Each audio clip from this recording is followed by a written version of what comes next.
اللہ اکبر اللہ اکبر اللہ اکبر اللہ اکبر لا الہ الا اللہ واللہ اکبر وللہ الحمد ان اللہ وملائکتہ یصلون علی النبی یا ایھا الذین آمنوا صلوا علیہ وسلموا تسلیما اللہم صل وسلم وبارک علی سیدنا محمد وعلی آلہ واصحابہ وازواجہ وذریتہ اجمعین بقدر حسنہ ونورہ وجمالہ وکمالہ۔ اپنے اندر بندہ مومن کی صفات کو پیدا کرو۔ بندہ مومن ایک حیرت انگیز حسین و جمیل وجود ہوتا ہے جس سے اللہ محبت کرتا ہے۔ کوئی تو تمہارے وجود میں ایسی صفت ہو جو تمہارے حق میں اللہ کے دربار میں تمہارے لیے دلیل بن سکے کہ یہ اللہ کا خاص بندہ تھا۔ اور بندہ مومن تو ان تمام صفات کا مجموعہ ہوتا ہے۔ اللہ تو ایک ایک صفت والے کو تلاش کرتا ہے کہ وہ اس پر اپنا کرم کرے، اس کو اپنے دربار میں مقبول بندے کی جگہ دے۔ کون ہے جو سچ بولنے والا ہے؟ کون ہے جو یتیموں بیواؤں اور مسکینوں کی مدد کرنے والا ہے؟ کون ہے جو کثرت سے صدقہ کرنے والا ہے؟ کون ہے جو ماں باپ کا بزرگوں کا احترام کرنے والا ہے؟ کون ہے جو یتیموں کی کفالت کرنے والا ہے؟ کون ہے جو سیدی رسول اللہ کے دین کی حفاظت کرنے والا ہے؟ کون ہے جو اسلامی ریاست کی سرحدوں کا محافظ ہے؟ کوئی ایک صفت بھی ہو تمہارے اندر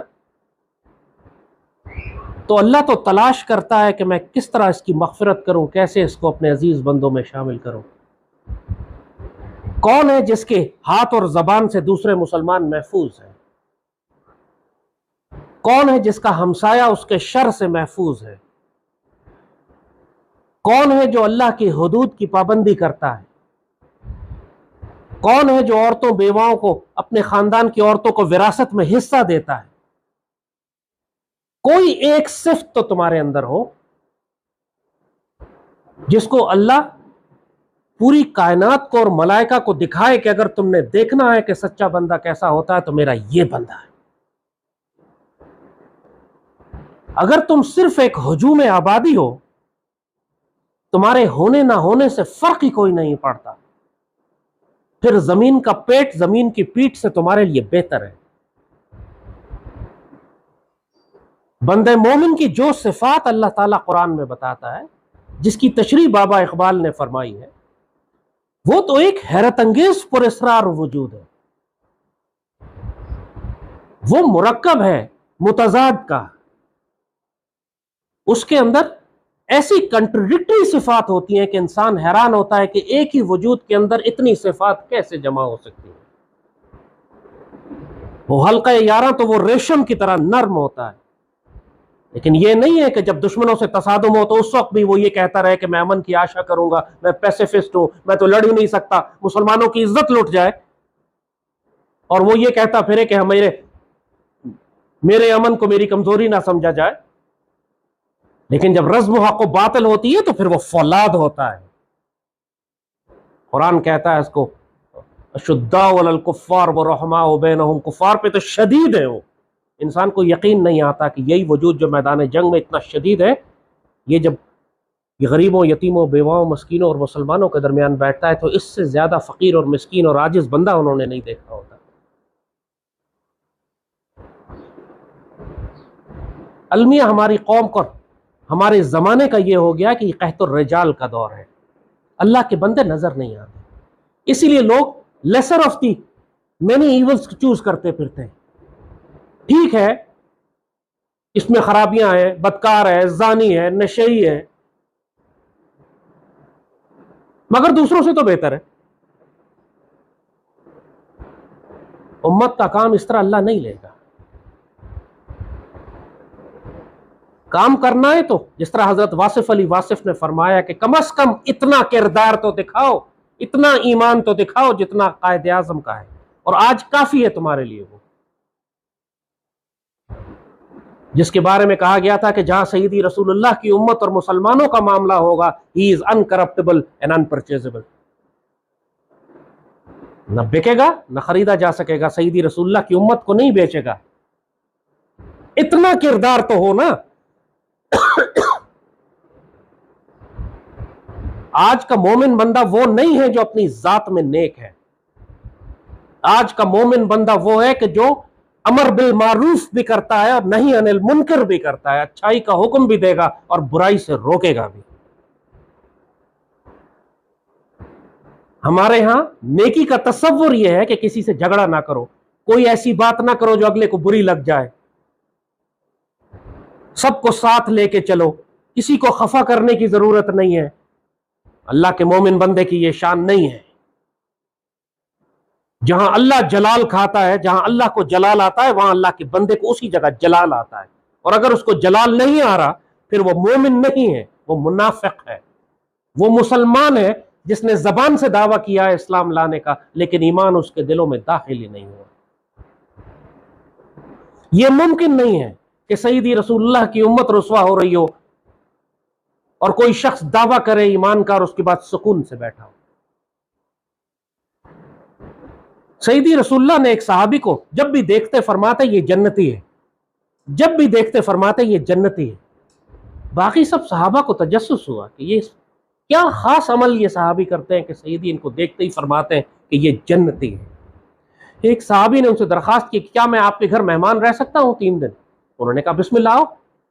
3 دن وہ ان کے یہاں مہمان جا کر رہے، اور 3 دن کے بعد کہتے ہیں میں نے آپ کے روز و شب کے معمول دیکھے ہیں، آپ کوئی غیر معمولی کام تو نہیں کرتے، ہماری طرح ہی ہے، میں نماز پڑھتے ہیں اور اپنے گھر کے کام کرتے ہیں اور صاف ستھری زندگی گزارتے ہیں، اور تو آپ میں کیا خاص بات ہے کہ سیدی رسول اللہ جب آپ کو دیکھتے ہیں فرماتے ہیں یہ جنتی ہے؟ تو صحابی فرماتے ہیں کہ اور تو میں کوئی غیر معمولی بات نہیں کرتا، لیکن سوائے اس کے کہ ہر وقت میرے ذہن میں یہ خیال گھومتا رہتا ہے کہ میں سیدی رسول اللہ کی امت کا دھیان کیسے کروں، اس کی حفاظت کیسے کروں، اس کی خدمت کیسے کروں، میں کیا کروں کہ سیدی رسول اللہ کی امت کے لیے خیر ہو جائے۔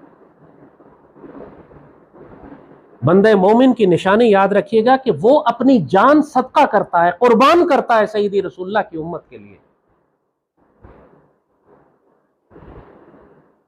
وہ اپنی جان خرچ کرے گا، اپنا مال خرچ کرے گا، اپنی سوچیں، اپنی فکریں، اپنا قیمتی وقت، اپنی اولاد خرچ کرے گا سیدی رسول اللہ کی امت کے لیے۔ وہ دینے والا ہوگا، وہ باکردار ہوگا، لوگ اس کے پاس امانتیں رکھوائیں گے لا کر، ان کو یقین ہوگا کہ یہ ہماری امانتیں واپس کر دے گا۔ لوگ جب اس سے قرض لے کر جائیں گے تو لوگوں کو یقین ہوگا کہ یہ ہم سے تقاضا نہیں کرے گا، ہمیں مہلت دے گا، ہمارے لیے آسانیاں کرے گا۔ جب لوگ اس کے ہمسائے میں رہیں گے کہ لوگوں کو یقین ہوگا کہ ہم اس کی حفاظت میں ہیں، اس کا شر ہم تک نہیں پہنچے گا۔ جب اس کی محفل میں بیٹھیں گے تو وہ نرم دم گفتگو ہوگا، اور جب اس کے مزاج کو دیکھیں گے تو وہ گرم دم جستجو ہوگا، وہ ہر وقت علم حاصل کرنے کے لیے، علم تقسیم کرنے کے لیے، کائنات کی تخلیق پر غور و فکر و تفکر و تدبر کرنے والا ہو۔ یتفکرون فی خلق السماوات والارض ویقولون ربنا ما خلقت ھذا باطلا، وہ پوری کائنات پر ہر وقت اس کے رازوں پر غور کرتے ہیں۔ وہ بیدار لوگ ہوتے ہیں، وہ غافل نہیں ہوتے، ان کو اپنی رب کی تخلیق اور اس کی حکمت کو جاننے کا شوق ہوتا ہے، تفکر اور تدبر کرتے ہیں، اور سب کچھ دیکھ کے اللہ کے رازوں کو جان کر کہتے ہیں مالک یہ آپ نے بیکار نہیں پیدا کیا، آپ کی اس حکمت کو، اس رازوں کو سمجھ کر وہ سبحان اللہ کہتا ہے، اللہ کا ذکر کرنے والا ہوتا ہے، اللہ کی تسبیح بیان کرنے والا ہوتا ہے، سیدی رسول اللہ پر درود و صلاۃ السلام پڑھنے والا ہوتا ہے۔ قرآن پاک میں سورہ مومنون ہے، اس کی پہلی چند آیات اٹھا کے دیکھ لیجئے، کیا صفات بیان کی گئی ہیں اہل ایمان کی۔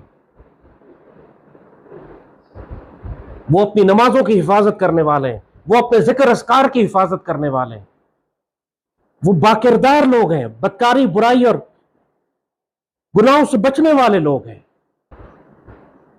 جو وہ عمل کرتے ہیں اپنے رب کی ذات کے لیے کرتے ہیں، سیدی رسول اللہ کی امت کی خیر کے لیے کرتے ہیں، وہ قابل اعتبار لوگ ہوتے ہیں، قابل بھروسہ لوگ ہوتے ہیں۔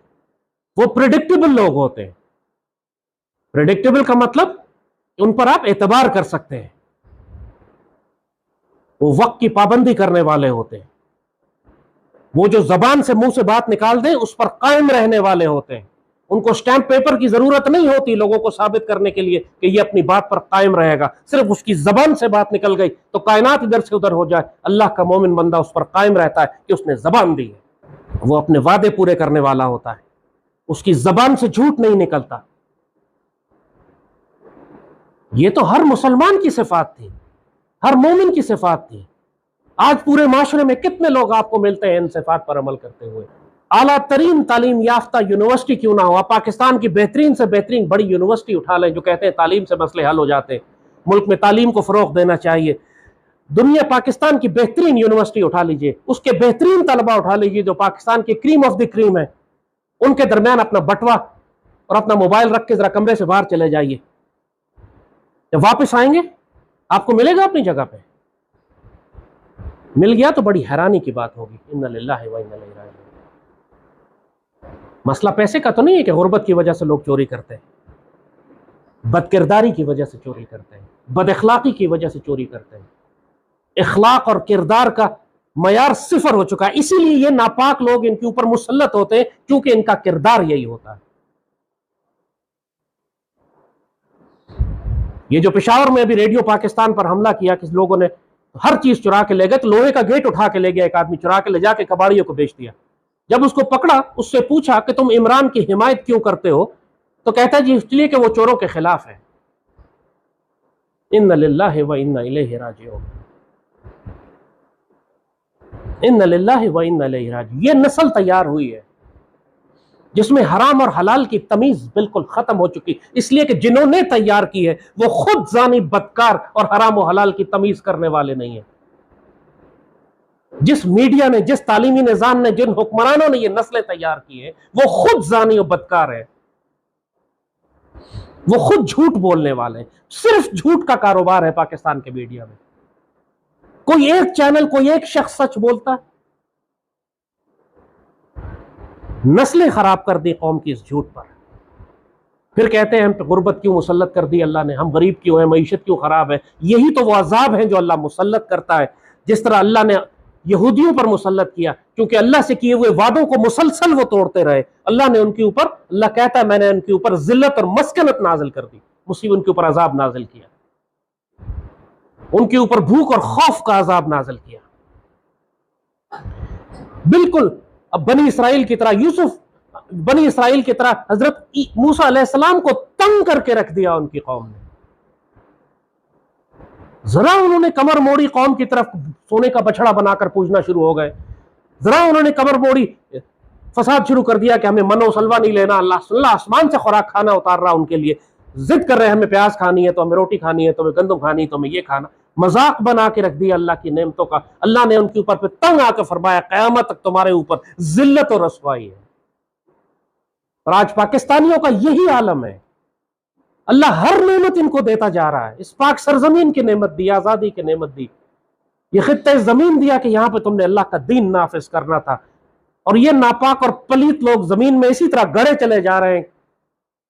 جو قرآن کتے کی مثال دیتا ہے کہ چاہے تم اس کو دھتکارو تب بھی زبان نکال کر وہ ہکلاتا رہتا ہے, اور اس کو پیار کرو تب بھی زبان نکال کر وہ ہکلاتا رہتا ہے. لا الہ الا و لا الہ, نہ وہ ادھر کے نہ وہ ادھر کے, مذبذبین بین ذالک, بیچ میں کنفیوز گھوم رہے ہیں, ان کو پتہ ہی نہیں جانا کس جانب ہے.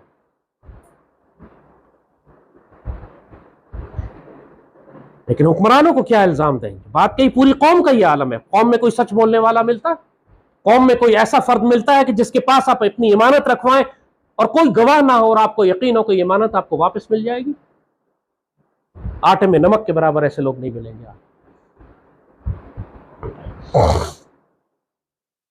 اپنی باتوں سے مکر جانے والے, بچیوں کو وراثت میں حصہ نہ دینے والے, کفار کے آگے جھکتے جانے والے, اور مومنین کے آگے سفاک اور ظالم. وہ رحماؤ بینہم کہا گیا تھا, وہ رحماؤ بین الکفار ہے. اشداء علی الکفار کہا گیا تھا, اور یہ شداء بینہم ہے. جو اللہ نے صفات مومنین کی بتائیں بالکل اس کی متضاد, اس کی اپوزٹ صفات آپ کو اپنے معاشرے میں ہر فرد میں نیچے سے لے کے اوپر تک، چاہے وہ عالم دین ہو، چاہے وہ سیاستدان ہو، چاہے میڈیا ہو، چاہے ٹیچر ہو، چاہے عام سٹوڈنٹ ہو، چاہے عام شہری ہو، چاہے دکاندار ہو، چاہے ریڑھی والا ہو، جس کو موقع ملتا ہے وہ چوری چھوڑتا نہیں ہے۔ سرکاری ملازم پاکستان کے مال کو اپنے باپ کا مال سمجھ کے حرام لے کے جاتے ہیں، سرکاری گاڑی، سرکاری پیٹرول، سرکاری قلم، سرکاری کاغذ، سرکاری ٹیلی فون اس طرح استعمال کرتے ہیں جیسے ان کے باپ کا مال ہے۔ دور کیوں جاتے ہو؟ قائد اعظم کا حال یہ تھا کہ جب شام کے وقت سارے پریزیڈنٹ، گورنر جنرل ہاؤس کی لائٹیں بند کرتے جاتے تھے، اس کا بل پاکستان نے دیا۔ لوگ کہتے ہیں آپ نے کیوں بل دیا، آپ کیوں پریشان ہو رہے ہیں؟ کہتے ہیں بل تو بجلی تو پاکستان کی لگ رہی ہے۔ اپنے دفتر کے لیے سامان منگوایا تھا محترمہ فاطمہ جناح نے، 7 روپے کی کرسی ایکسٹرا منگوا لی، تو اس کے پیسے فاطمہ جناح سے کھا لو، بیت المال کے پیسے فاطمہ جناح پہ نہیں خرچ ہوں گے، حالانکہ ان کی سگی بہن ہے، گورنر ہاؤس میں ساتھ رہتی ہے۔ یہ کوئی دور کی باتیں تو نہیں ہے، وہ کر سکتے ہیں، اگر ہمارے بڑے تو ہم کیوں نہیں کر سکتے؟ آج بھیک مانگ کے، قرض لے کے گزارا کر رہے ہیں، اور عیاشیاں دیکھیں ان کے 50 گاڑیوں کے قافلے، ان ناپاک اور پلیت لوگوں کے۔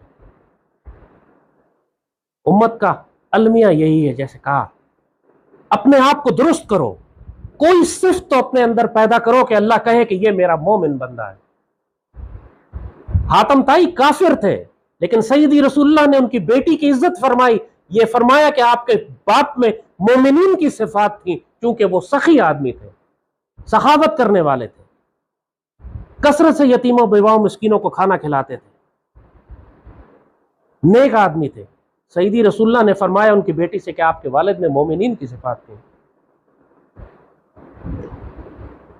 تہیہ کرو، صرف قصے کہانیاں نہیں ہیں، یہ تہیہ کرو کہ اپنے وجود میں کوئی صفت ایسی پیدا کرو گے کہ جو اللہ کے ہاں تمہارے حق میں دلیل بن سکے۔ کباڑ کا ڈھیر نہیں بنو، غلاظت کا ڈھیر۔ لاکھوں کروڑوں انسان دنیا میں بس رہے کہ ان کے ہونے نہ ہونے سے کوئی فرق نہیں پڑتا، وہ صرف شیطان کی تعداد بڑھانے کا کام کر رہے ہیں، شیطان کے لشکر کو بڑھا رہے ہیں۔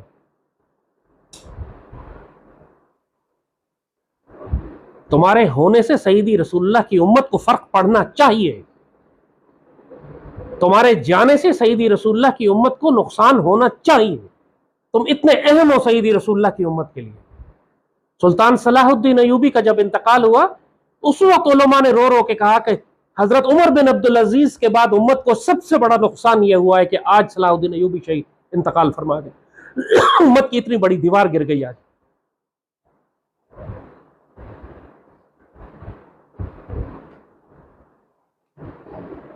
ہر انسان کو، جس کو اللہ نے جو ذمہ داری دی ہے، اس ذمہ داری میں تمہارا وجود خیر کا باعث ہونا چاہیے، خیر تقسیم کرنے والا ہونا چاہیے، تمہارے ہونے سے آس پاس لوگوں کو سکون ملنا چاہیے۔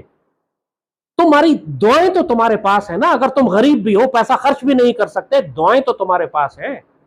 سیدی رسول اللہ کی امت کے لیے اور مسلمانوں کے لیے تم دعا تو کر سکتے ہو۔ تمہارے سارے دن کی دعا میں سیدی رسول اللہ کی امت کہاں پر ہوتی ہے؟ یہ قوم ایسی لالچی قوم ہے، یہ قوم ایسی بے شرم قوم ہے کہ جب سیدی رسول اللہ سے اپنی محبت کا بھی اظہار کرتی ہے تو بھیک مانگتی ہے، سیدی کو دیتی نہیں کچھ، سیدی کی خدمت نہیں کرتی، سیدی پہ اپنی جان قربان نہیں کرتی، سیدی سے مانگتی ہے۔ جب ترک نعت پڑھتے ہیں تو کہتے ہیں سیدی ہم آپ کے دین کے محافظ ہیں، پوری دنیا میں ہماری تلواریں آپ کے دین کی حفاظت کریں گی، اور ہمارے جب یہاں کے لوگ نعت پڑھتے ہیں تو کہتے ہیں بھر دے جھولی۔ یہ مانگنے والی قوم ہے، یہ نسل در نسل غلام ہے بنی اسرائیل کی طرح، یہ اللہ سے بھی مانگتے ہیں، سیدی سے بھی مانگتے ہیں، یہ دینے والے ہیں ہی نہیں، ان کے پاس دینے والا ہاتھ ہے ہی نہیں، یہ مانگنے والی قوم ہے۔ قائد اعظم نے بھی یہی فرمایا تھا کہ میری یہ قوم آزاد ہو چکی ہے، لیکن اتنی غلام ہے کہ اس کو پتہ ہی نہیں ہے کہ یہ آزاد ہو چکی ہے۔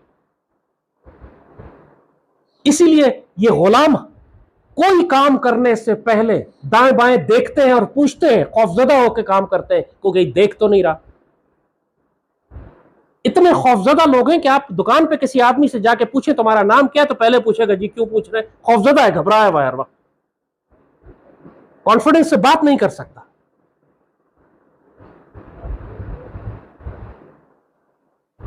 بندہ مومن کی خاص شان ہے کہ وہ مرد آزاد ہوتا ہے.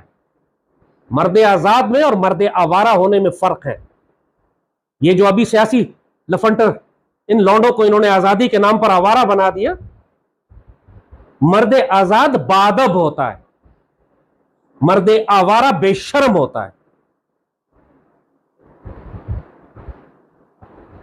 مرد آزاد جو فیصلہ کرتا ہے اس کے سامنے صرف یہ ہوتا ہے کہ اللہ اس کے رسول کا حکم کیا ہے اور سیدی رسول اللہ کی امت اور پاکستان کی خیر کس میں. اس کو یہ پرواہ نہیں ہوتی کہ دنیا کیا کہے گی, لوگ کیا کہیں گے, میرے اوپر کتنی کیچڑ اچھلے گی, لوگ مجھے کتنا برا سمجھیں گے, مجھے کتنا نقصان ہوگا. وہ جس بات کو حق سمجھتا ہے کہ سیدی رسول اللہ کی امت اور پاکستان کے لیے خیر ہے, پھر تم چاہے اس کے اوپر گھوڑے دوڑا دو یا اس کا سر قلم کر دو یا اس کو سولی چڑھا دو, وہ اپنی جگہ سے نہیں ہلنے والا ہے. ورنہ ایک تھپڑ پڑے گا, لوگ اپنا عقیدہ, اپنا نظریہ, اپنی پارٹی بدلتے جا رہے ہو. دیکھ لیا تم نے سارے آس پاس کیا تماشا مچا ہوا ہے, کیونکہ تھے بد کردار.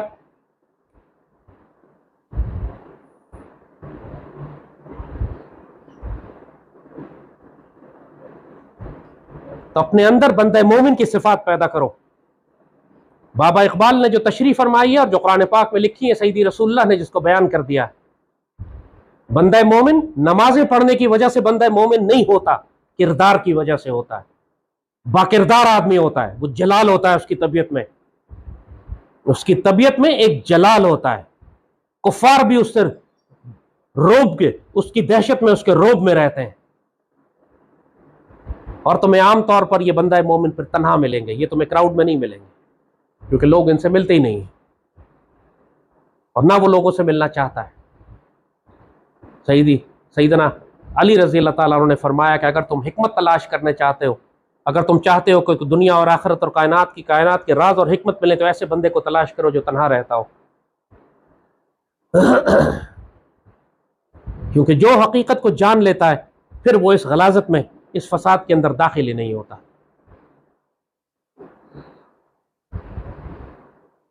وہ امر بالمعروف کرنے والا بھی ہوتا ہے, نہی عن المنکر والا بھی ہوتا ہے. جب اللہ اس کو ڈیوٹی دیتا ہے, حکم دیتا ہے, مگر اپنی ذاتی زندگی میں وہ تنہائی پسند ہوتا ہے. وہ اپنے رب کے ساتھ, اپنے پیاروں کے ساتھ, اپنے رازداروں کے ساتھ ہی رہنا چاہتا ہے.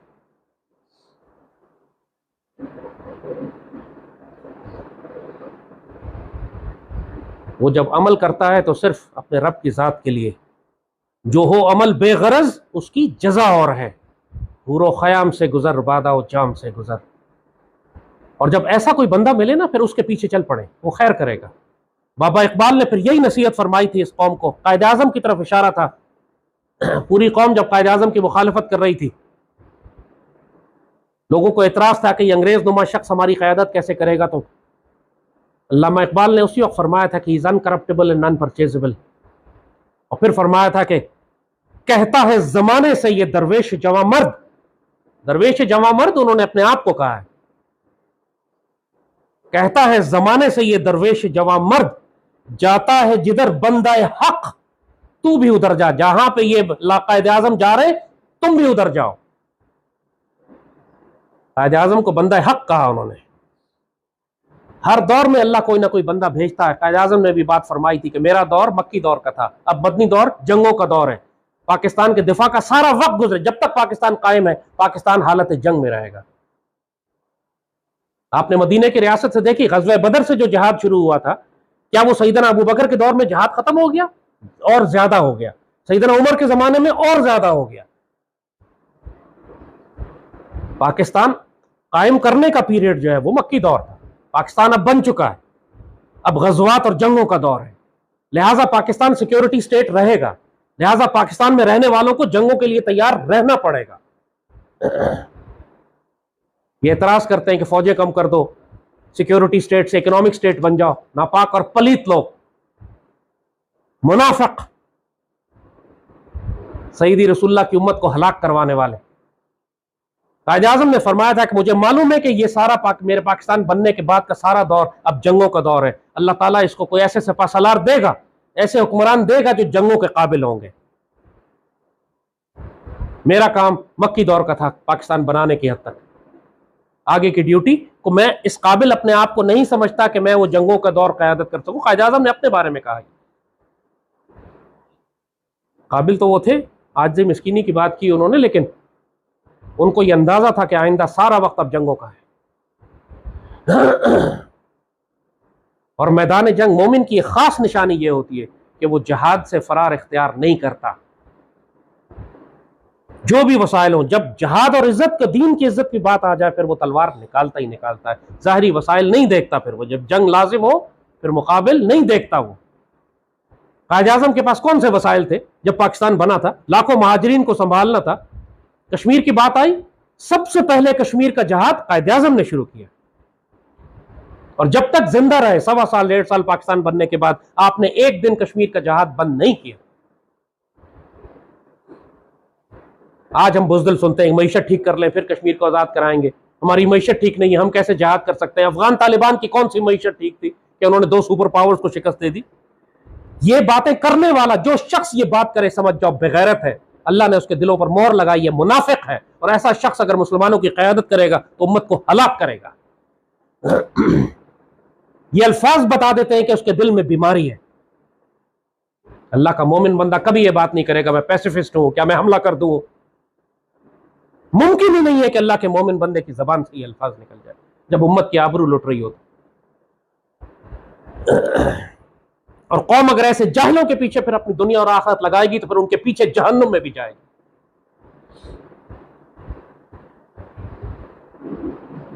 تو جو بندے مومن کی صفات تمہیں قرآن میں سنت میں نظر آتی ہیں اس صفات کا بندہ تلاش کرو, ورنہ اسی طرح ذلیل و خوار ہوتے رہو گے ناپاک اور پلیت جانوروں کے پیچھے. آج پاکستان کا کیا حال کر دیا ہے ناپاک لوگوں نے, ان غلاموں نے. اپنے آپ کو کہتے ہیں آزادی کی جنگ لڑ رہے ہیں, سب سے بڑے غلام اپنے نفس کے, سب سے بڑے غلام کفار کے یہ خود. انشاءاللہ اللہ اس پاکستان کو پاک تو کرے گا. بنی اسرائیل کی طرح ایک نسل, اللہ نے پوری نسلیں ان کی تبدیل کر دی. 40 سال ان کو ریگستان میں خوار کیا اس لیے کہ انہوں نے جہاد سے انکار کیا تھا. جب تک کہ وہ نسل پیدا نہیں ہو گئی جو جہاد کے لیے تیار نہیں تھی. جہاد تو کرنا پڑے گا تمہیں. اس پاکستانی قوم کو غزوہ ہند تو لڑنا ہی پڑے گا, کشمیر تو آزاد کرانا ہی کرانا. جب تک تم بزدلی اور بغیرتی سے بچتے رہو گے اللہ تمہیں ذلیل کرتا رہے گا, اور کوئی راستہ ہی نہیں ہے تمہارے پاس. عزت صرف جہاد میں ہے. سیدی رسول اللہ نے فرمایا تھا یہ کہ جنت تلواروں کے سائے میں ہے, جنت تحت دلال السیوف. تو یہ جنت کہاں تلاش کرتے ہیں؟ ان کو آسان والا دین چاہیے. آج کے دور میں جب پوری امت تکلیف میں ہو, آج وہ والا دین نہیں چلے گا کہ نمازیں روزے ذکر اذکار کر کے تم اپنے جنت کما لو. آج تلوار نکالنی پڑے گی, جہاد کے لیے تیار ہونا پڑے گا. سیدی رسول اللہ کی امت کی حفاظت کرنی پڑے گی, چاہے تم سوشل میڈیا پہ کرو, چاہے ویڈیوز بناؤ, چاہے تم تلوار نکالو, چاہے مجاہدین کے لیے سپلائیز بھیجو, چاہے تم انفارمیشن وار لڑو. کہیں نہ کہیں تمہارا کنٹریبیوشن ہونا چاہیے اس امت کے دفاع میں. بغیرت اور بے شرم ہو کے مت بیٹھے رہو کہ جی فوج کا کام ہے, تنخواہیں اس کو مل رہی ہیں وہ کر لے گی. قبر میں حساب تم نے اپنی آخرت کا دینا ہے, تم نے فوج کا حساب نہیں دینا, تم نے اپنا دینا ہے. تم نے سیدی رسول اللہ کی امت کے لیے کیا کیا, تمہاری کتنی کنٹریبیوشن ہے اس امت کی حفاظت میں.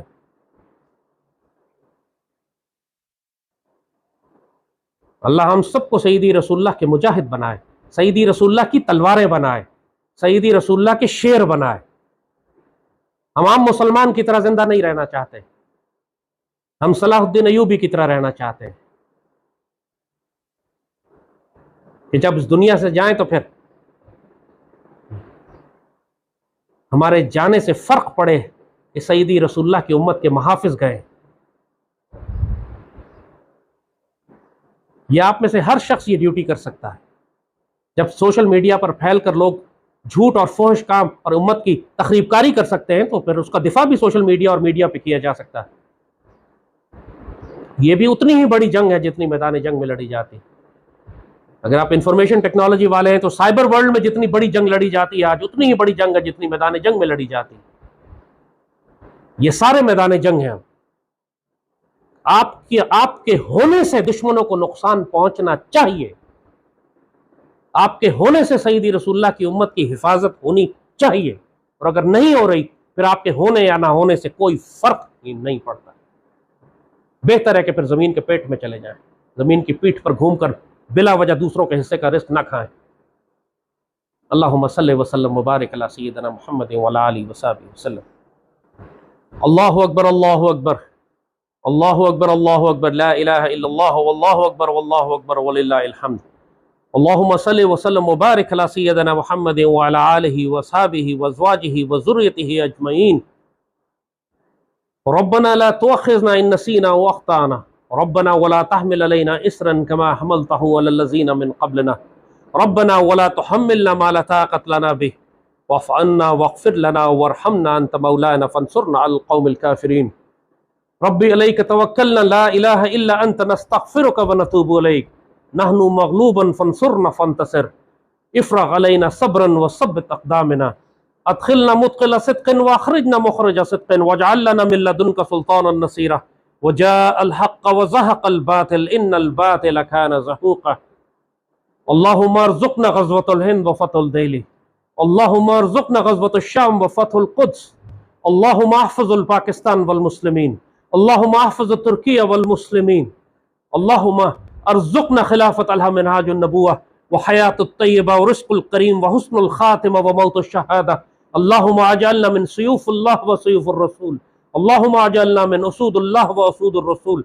اللهم اجمع بيننا وبين حبيبك صلى الله عليه وآله وسلم في الدنيا قبل الآخرة رب اشرح لي صدري ويسر لي امري احلل عقدة من لساني يفقهوا قولي رب اجعلني مقيم الصلاة ومن ذريتي ربنا وتقبل دعاء ربنا اغفر لي ولوالدي وللمؤمنين يوم يقوم الحساب ربنا هب لنا من ازواجنا وذريتنا قرة اعين واجعلنا للمتقين اماما اللهم عليك توكلنا نستغفرك ونتوب اليك عليك توكلنا لا اله الا انت نستغفرك ونتوب اليك تقبل منا يا ربي تقبل منا يا ربي تقبل منا يا ربي صلى الله تعالى على خير خلقه نور عرشه زينة فرشه سيدنا محمد وعلى آله وصحبه وسلم آمين يا رب العالمين۔